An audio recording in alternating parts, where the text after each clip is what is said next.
आज हम सभी लोग महालक्ष्मी व्रत के संबंध में चर्चा करने के लिए, मुहूर्त विचार करने के लिए यहाँ विराजमान है। महालक्ष्मी व्रत आश्विन कृष्ण सप्तमी मंगलवार 29:51 पल अर्थात सायंकाल 5:57 से अष्टमी तिथि प्रारंभ होगी। दिनांक 24 सितंबर 2024 को महालक्ष्मी व्रत की पूर्णाहुति होगी। यह व्रत भाद्रपद शुक्ल पक्ष अष्टमी से प्रारंभ होता है। पुराण समुच्चय में लिखा है कि श्रियोर्चनम भाद्रपते सिताष्टमी प्रारभ्यो कन्यामागते च सूर्ये समापयेत।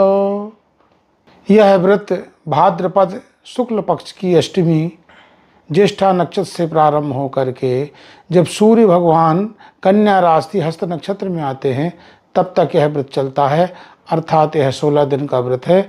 अष्टमी तिथि को चंद्रोदय में मध्य रात्रि में भगवान चंद्रमा को अर्घ्य दे करके इस व्रत को पूर्ण किया जाता है। अष्टमी तिथि को चंद्रोदय रात्रि में 10:48 को हो रहा है, अर्थात इसलिए अब यह व्रत मंगलवार 24 सितंबर को ही मनाना चाहिए। इस व्रत में महालक्ष्मी का पूजन होता है। 16 गांठ का धागा अपने हाथ में बांधना पड़ता है और जब अष्टमी तिथि आती है आश्विन कृष्ण पक्ष में तो उस दिन विधिवत पूजन करके चंद्रमा को अर्घ्य दे करके महालक्ष्मी की उपासना और पूजन की जाती है। और शास्त्रों में अर्घ्य देने का मंत्र प्राप्त होता है। हाथ जोड़कर भगवान चंद्रमा को अर्घ्य देना चाहिए।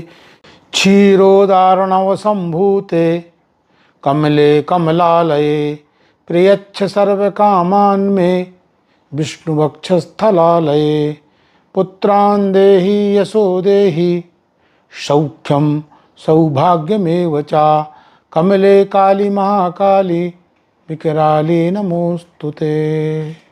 इस व्रत के प्रभाव से लक्ष्मी की प्राप्ति होती है, पुत्रों का सुख प्राप्त होता है।